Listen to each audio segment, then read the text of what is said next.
तो बात करते हैं बिहार की। 2025 में वहां एक बहुत बड़ा चुनाव होने वाला है। और ये कोई आम चुनाव नहीं है। ये एक ऐसा मोड़ है जो तय करेगा कि भारत के सबसे दिलचस्प और घनी आबादी वाले राज्यों में से एक का भविष्य क्या होगा। सोचिए, 243 सीटें सब दांव पे लगी हैं। लेकिन ये लड़ाई ना सिर्फ सत्ता की नहीं है। ये तो एक ऐसा मुकाबला है जो आने वाले कई सालों के लिए बिहार की पूरी तकदीर लिख देगा। और इस मुकाबले का पैमाना जरा सोचिए, 8 करोड़ मतदाता। ये बहुत बड़ी संख्या है और आखिर में इन्हीं लोगों का फैसला बिहार का कल तय करने वाला है। अच्छा, इस चुनाव को ठीक से समझना है ना, तो पहले बिहार की ज़मीनी हकीकत को समझना होगा। देखिए, एक सच्चाई ये है कि बिहार लंबे समय से भारत के सबसे गरीब राज्यों में गिना जाता रहा है। एक ऐसा राज्य जो कई बड़ी मुश्किलों से जूझ रहा है। लेकिन कहानी में ट्विस्ट यहीं से आता है। गरीबी की इस तस्वीर के ठीक उलट एक और सच्चाई है कि बिहार भारत के सबसे तेजी से बढ़ने वाले राज्यों में से एक है। तो एक तरफ गरीबी, दूसरी तरफ ग्रोथ। यही वो पहेली है, वो विरोधाभास है जो आज के बिहार की पहचान बन गया है। तो फिर सबसे बड़ा सवाल उठता है, इस बार बिहार का भविष्य कौन तय करेगा? विकास के चमचमाते आंकड़े या फिर पहचान की वो पुरानी राजनीति? चलिए, आज इसी सवाल की तह तक चलते हैं और समझने की कोशिश करते हैं। तो शुरुआत करते हैं बिहार के इसी इकोनॉमिक पैराडॉक्स से, यानी आर्थिक विरोधाभास से। ये एक ऐसी कहानी है जिसमें उम्मीद की किरण भी है और संघर्ष का अंधेरा भी। पहले उम्मीद की बात करते हैं। जरा ये आंकड़ा देखिए, 10.98%। ये 2021-22 में बिहार की जीएसडीपी ग्रोथ रेट थी। मतलब देश के सबसे तेजी से आगे बढ़ने वाले राज्यों में से एक। ये आंकड़े तो यही बताते हैं कि भाई राज्य रफ्तार पकड़ रहा है। लेकिन सिक्के का दूसरा पहलू भी है, एक कड़वी सच्चाई। वो ये कि हर साल करीब 25 लाख लोग काम की तलाश में बिहार छोड़ने पर मजबूर हो जाते हैं। ये पलायन, ये माइग्रेशन साफ साफ बताता है कि विकास की ये रफ्तार शायद अभी हर किसी तक नहीं पहुंच पाई है। अच्छा, इस स्लाइड पर जो आंकड़े हैं वो इस पूरी कहानी को और साफ कर देते हैं। चलिए इनको थोड़ा आसान भाषा में समझते हैं। पहला है पर कैपिटा जीडीपी, यानी एक इंसान की औसत कमाई।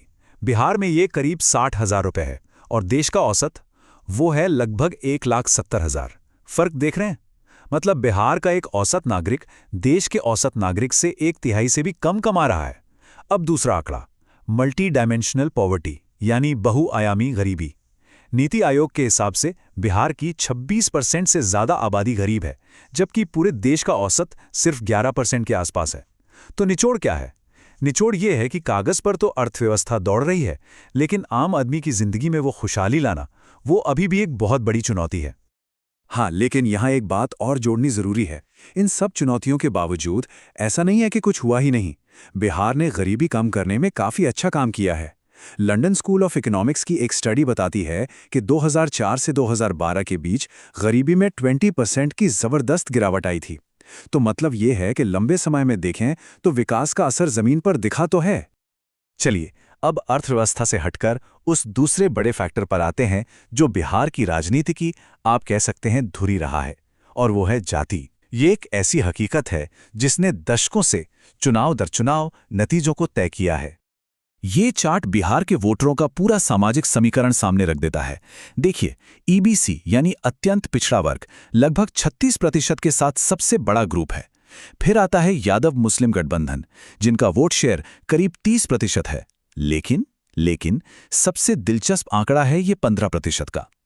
ये वो लोग हैं जो अभी तक तय नहीं कर पाए हैं कि वोट किसे देना है, और यही वो स्विंग वोटर है जो आखिर में पूरा खेल पलट सकता है। और ये स्लाइड बिल्कुल साफ कर देती है कि कैसे ये सोशल ग्रुप्स राजनीतिक खेमों में बटे हैं। एक तरफ एनडीए, जिसकी ताकत पारंपरिक तौर पर सवर्ण जातियों, ईबीसी और महिला वोटरों से आती है। दूसरी तरफ इंडिया ब्लॉक, जिसका आधार यादव मुस्लिम समीकरण और बाकी ओबीसी वोटर्स पर टिका है। बस बिहार की चुनावी राजनीति का सारा हिसाब किताब इसी गणित के इर्द गिर्द घूमता है। और यहीं से इस चुनाव का सबसे बड़ा संघर्ष, सबसे बड़ी कश्मकश शुरू होती है।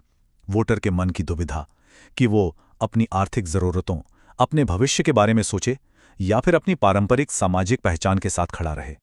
और सच कहूं तो यही वो सवाल है जो आज सबकी जुबान पर है। क्या इस बार विकास का मुद्दा पहचान की राजनीति पर भारी पड़ेगा? क्या नई पीढ़ी के वोटर कुछ अलग सोच रहे हैं?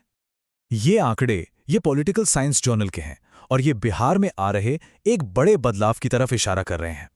जरा इस टेबल में छुपी कहानी को समझिए। जिन लोगों ने कोई औपचारिक पढ़ाई नहीं की, उनमें से सिर्फ 28% विकास के नाम पर वोट देते हैं। लेकिन जैसे ही हम थोड़ा ऊपर जाते हैं, यानी जिन्होंने सेकेंडरी तक पढ़ाई की है, ये आंकड़ा सीधा डबल होकर 54% हो जाता है। और आगे देखिए, ग्रेजुएट लेवल पर 73% और पोस्ट ग्रेजुएट पर तो ये 81% तक पहुंच जाता है। मतलब बिल्कुल साफ है, जैसे जैसे शिक्षा का स्तर बढ़ रहा है, वोटर अपनी जाति और पहचान की सीमाओं से बाहर निकलकर नौकरी, सड़क, बिजली यानी विकास के मुद्दों पर ज्यादा ध्यान दे रहा है। ये एक बहुत बहुत बड़ा संकेत है। और ये सिर्फ नंबरों का खेल नहीं है, ये विवेकानंद जैसे लाखों युवा वोटरों की आवाज है। उनका ये एक वाक्य उस पूरी पीढ़ी की फ्रस्ट्रेशन और उनकी उम्मीदों को बयां कर देता है। एक ऐसी पीढ़ी जो अब सिर्फ वादे नहीं बल्कि जमीन पर काम देखना चाहती है। तो वोटर के मन की इस दुविधा को राजनीतिक पार्टियां कैसे देख रही हैं, वो क्या जवाब दे रही हैं? चलिए अब जरा उनके घोषणा पत्रों पर नजर डालते हैं और देखते हैं कि वो बिहार के भविष्य के लिए क्या वादे कर रहे हैं। सबसे पहले सबसे बड़ा मुद्दा रोजगार। यहां दोनों गठबंधनों का नजरिया बिल्कुल अलग है। एनडीए कह रहा है कि वो 1 करोड़ रोजगार के मौके बनाएगा, जिसमें स्किल डेवलपमेंट पर खास जोर होगा। वहीं इंडिया ब्लॉक का वादा ज्यादा डायरेक्ट है, हर परिवार को एक सरकारी नौकरी और कॉन्ट्रैक्ट वाली नौकरी का सिस्टम ही खत्म। तो एक तरफ स्किल और अवसर, दूसरी तरफ पक्की सरकारी नौकरी। अब बात करते हैं महिला वोटरों की, जो अक्सर साइलेंट वोटर होती हैं लेकिन निर्णायक भूमिका निभाती हैं। उनको लेकर भी 2 अलग-अलग सोच है। एनडीए लखपति दीदी योजना की बात कर रहा है, यानी सेल्फ हेल्प ग्रुप्स के जरिए महिलाओं को आत्मनिर्भर बनाना। वहीं इंडिया ब्लॉक कर्ज माफी और हर महीने डायरेक्ट कैश बेनिफिट, यानी सीधे खाते में पैसे देने का वादा कर रहा है। और आखिर में इंफ्रास्ट्रक्चर, यानी भविष्य का बिहार कैसा दिखेगा। एनडीए एक बड़ी तस्वीर दिखा रहा है, नया पटना जैसा सैटेलाइट शहर, इंटरनेशनल एयरपोर्ट्स, मेट्रो। जबकि इंडिया ब्लॉक का फोकस ज्यादा जमीनी है, जैसे 5 नए एक्सप्रेसवे बनाना और अस्पतालों को अपग्रेड करना। तो इन सब बातों का निचोड़ क्या है? निचोड़ ये है कि बिहार आज सच में एक चौराहे पर खड़ा है और इसके 8 करोड़ मतदाताओं के सामने एक बहुत बड़ा, बहुत अहम फैसला है। ये चुनाव असल में 2 अलग-अलग विजन, 2 अलग-अलग रास्तों के बीच का चुनाव है। एक तरफ है एनडीए का शासन और विकास का मॉडल, और दूसरी तरफ है इंडिया ब्लॉक का सामाजिक न्याय और आर्थिक राहत का वादा। तो सवाल फिर वहीं आके टिक जाता है, वो 15% वोटर्स जो अभी तक खामोश हैं, जिनके हाथ में इस चुनाव की चाबी है, वो क्या सोच रहे हैं? क्या बिहार एक ऐसा भविष्य चुनेगा जो उसकी आर्थिक आकांक्षाओं से तय होगा, या फिर वो अपनी सामाजिक पहचान की जड़ों से ही जुड़ा रहेगा? जवाब चाहे जो भी हो, एक बात तो तय है, ये बिहार के सफर में एक नया और बहुत अहम अध्याय लिखने वाला है।